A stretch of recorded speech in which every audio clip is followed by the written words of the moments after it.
Hello, hello, my Tuesday with your trichologist peeps.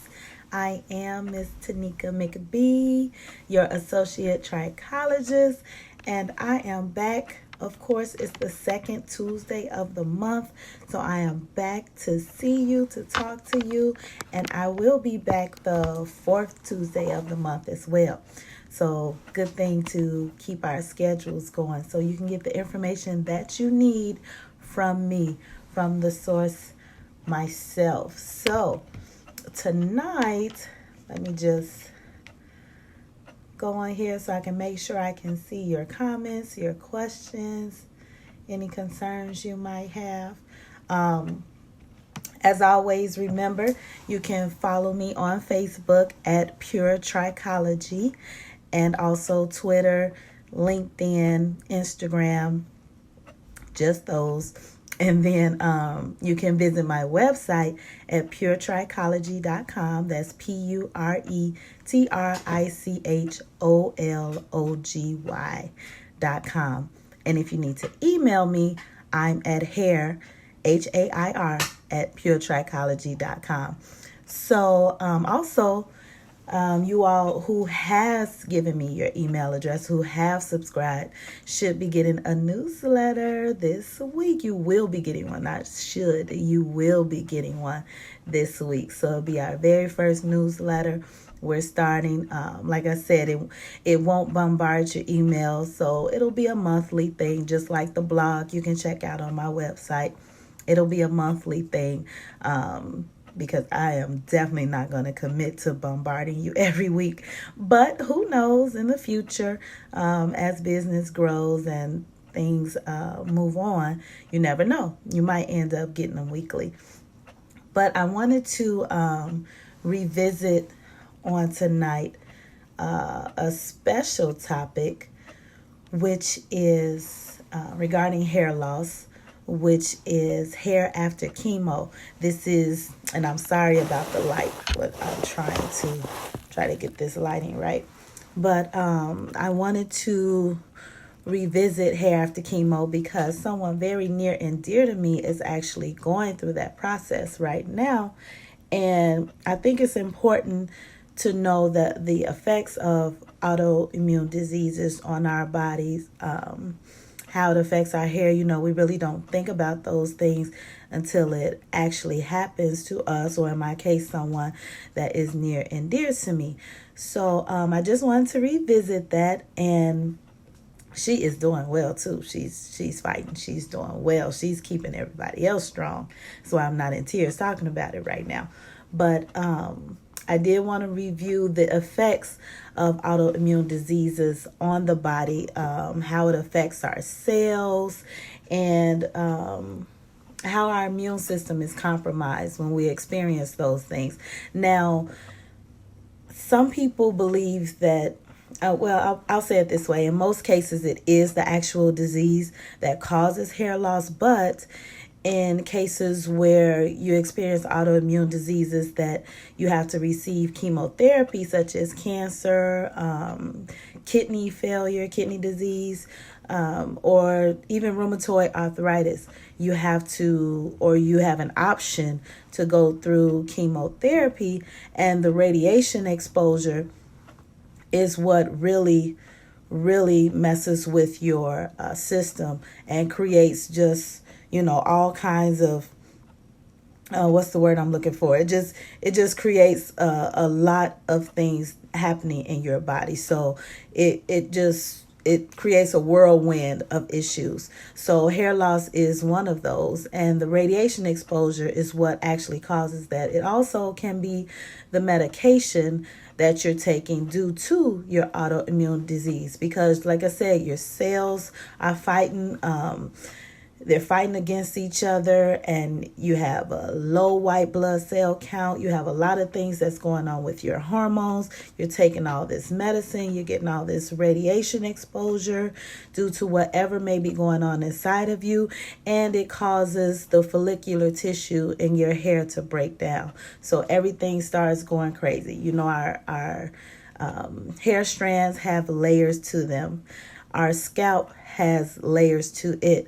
So there's connective tissue, there's cells, all of these things, they operate in a certain way every day, every single day from the day that we're born. Even inside the womb, these cells operate. They're forming, they're sending nutrients, all of those things to different parts of the hair, different parts of our scalp. That's just the way our body operates.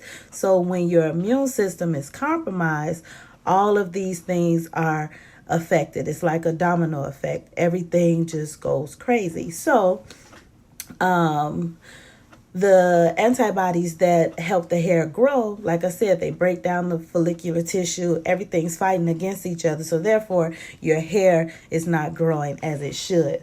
What else did I want to tell you? So sometimes you have alopecia areata, you have patches of hair loss, or you can experience hair loss all over. That's why you see that certain people will shave their heads, or, just start to cut their hair down so the loss won't seem so great. If you have long, flowing hair and you experience autoimmune disease and your system is compromised, that can be a really hard hit to you to start losing your hair, even at whatever length it is. That can be a really hard hit to you to experience hair loss. And some people just like to shave it off to get it out the way. And I'm definitely all for that. I'll shave my hair in a minute. But that's kind of the easiest way to do it for most people, because what happens, especially when you're going through radiation therapy, all that radiation can get localized to one spot. So if it gets localized to one spot and you have so much exposure, then it's going to cause hair loss there. So that's why sometimes you see patchy hair loss, you see issues in skin, in the nails. It can affect every inch of your body. And good thing is it's a temporary thing for most people. 5 to 6 months that you go through that. We actually, I think I've said this before on here, we had a client that comes to the school I teach at that experienced hair loss.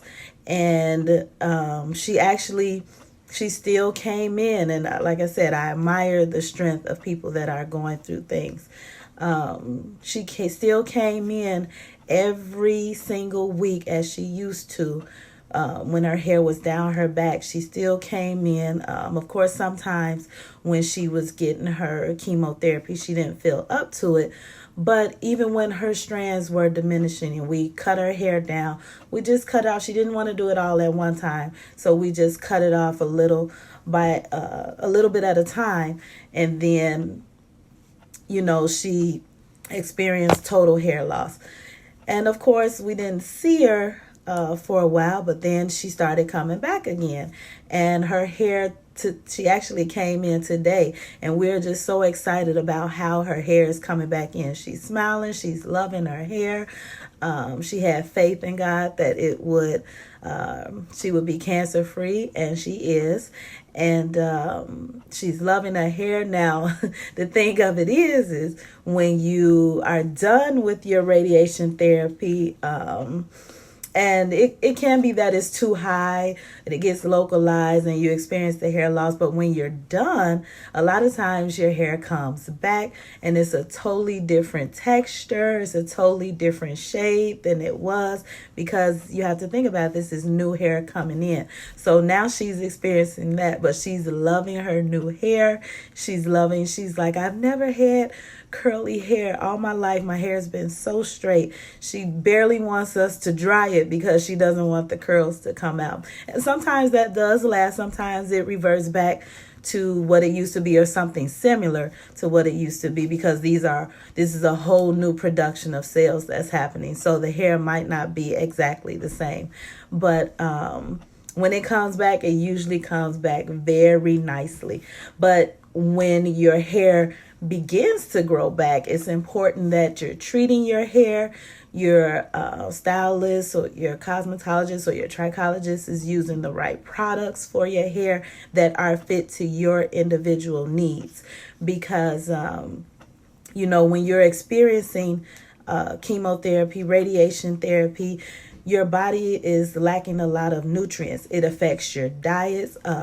Your diet, you can have, they call it malabsorption, where your body is losing a lot of nutrients. So if you're losing a lot of nutrients, then of course your hair is not receiving what it needs to continue the growth. So once you're done with the chemotherapy, it's important that you eat right, you have the right hair treatments, whatever medications you're taking, see what those symptoms are. And if you're a friend of somebody who's going with that, help them out with that journey. It's not hard to talk to a trichologist, talk to your doctor, of course, your physician first, but it's not hard to talk to a trichologist or a cosmetologist about nutrition and some suggestions on what someone may be able to use. There's stuff, we know we have the internet, so there's stuff everywhere, but make sure you always consult your physician before any treatment or any type of nutrients that can affect your body, because you want to make sure you're taking in the right things, as I said, for your individual needs. So if you want to get a nutritionist, you can, but a lot of things you can kind of find out from your physician. Not knocking nutritionists, they are good to have. My mom had one when she went through her kidney issues. That's how I learned a lot as well. And you just want to make sure that you're doing the right things. You're taking in a lot of iron, zinc, the nuts we talked about. There's a video that you can go back into that I've done on Tuesday with your trichologist before, just about the food that you can take. And of course, water is important. So once you get done, having an autoimmune disease does not mean that you're going to lose your hair and never have hair again. Like I said, everybody is different, so you always refer to your physician first, but you can have your hair grow back. There are treatments, scalp treatments that can be done, laser treatments. There's all kinds of things that can be done. Laser is 100% effective. That's the most effective out of all of them, but there's medications that you can take, the biotin. There's a lot of resources. But like I said, always consult your physician first, and your trichologist can definitely help you. Your dermatologist can help you with your skin. Like I said, we are the bridge between the cosmetologist and the dermatologist. So we can help you with your hair. Your cosmetologist can give you different things to try and treat your hair. But if that doesn't work, you can always come a step further and talk to your trichologist about it. So again, make sure that if you are experiencing hair loss due to something autoimmune, you are looking into what works for you. If you are experiencing that, if you know somebody who is experiencing that, then you can always contact me, Tanika McBee, and then you can also look into it yourself. But like I said, keep your physician first. So I just wanted to revisit that because, like I said, that's something that's going on near and dear to me right now, and I'm going to help my friend get her hair back. So we're going to make sure that we do it the right way, and that we do it, like I said, keeping her health at the forefront.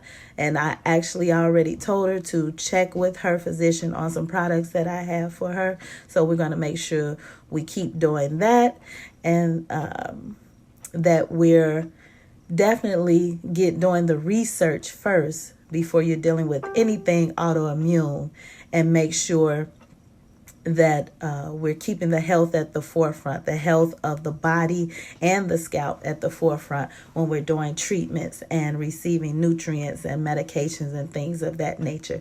So until next time, I will talk to you all soon. This has been Tuesday with your trichologist. Remember, you can visit my website at puretrichology.com and contact me on social media, Instagram, Facebook, LinkedIn, Twitter, at Pure Trichology, or email me hair@puretrichology.com. And look for that newsletter. If I have your email address, it'll be coming this week. Talk to you soon. Bye.